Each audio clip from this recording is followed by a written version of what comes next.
থাকে একটা, যেটা কই সেটাই শোনে। দেখ দোস্ত তানভীর, গার্লফ্রেন্ডের কথা বলবি তো আমার একটা লাখে না কোটিতে একটা পাওয়া যায়, যেটাই বলবো সেটাই শুনে। আল্লাহ বানাইছে একটা গার্লফ্রেন্ড আমার।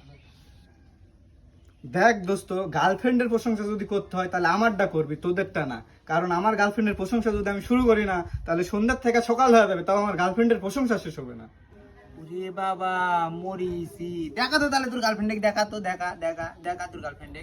দেখবি কি রে আমার গার্লফ্রেন্ড, একটু দেখবি কি রে আমার থেকে নাম্বার লেলে দেখ আমার গার্লফ্রেন্ড কতটা আমার প্রতি লয়াল, তোর সাথে জীবনে কথাই কবে না। দেখ দেখ। হ্যালো, হ্যালো, কেমন আছেন? জি আলহামদুলিল্লাহ ভালো আছি। দেখছু আমার গার্লফ্রেন্ড কতটা ধার্মিক, দেখছু দেখছু দেখছু। আপনার সাথে একটা কথা ছিল। এত কথা ভালো লাগে না। যদি কাজ করতে চান অডিও কলে 300, ভিডিও কলে 500 একদম।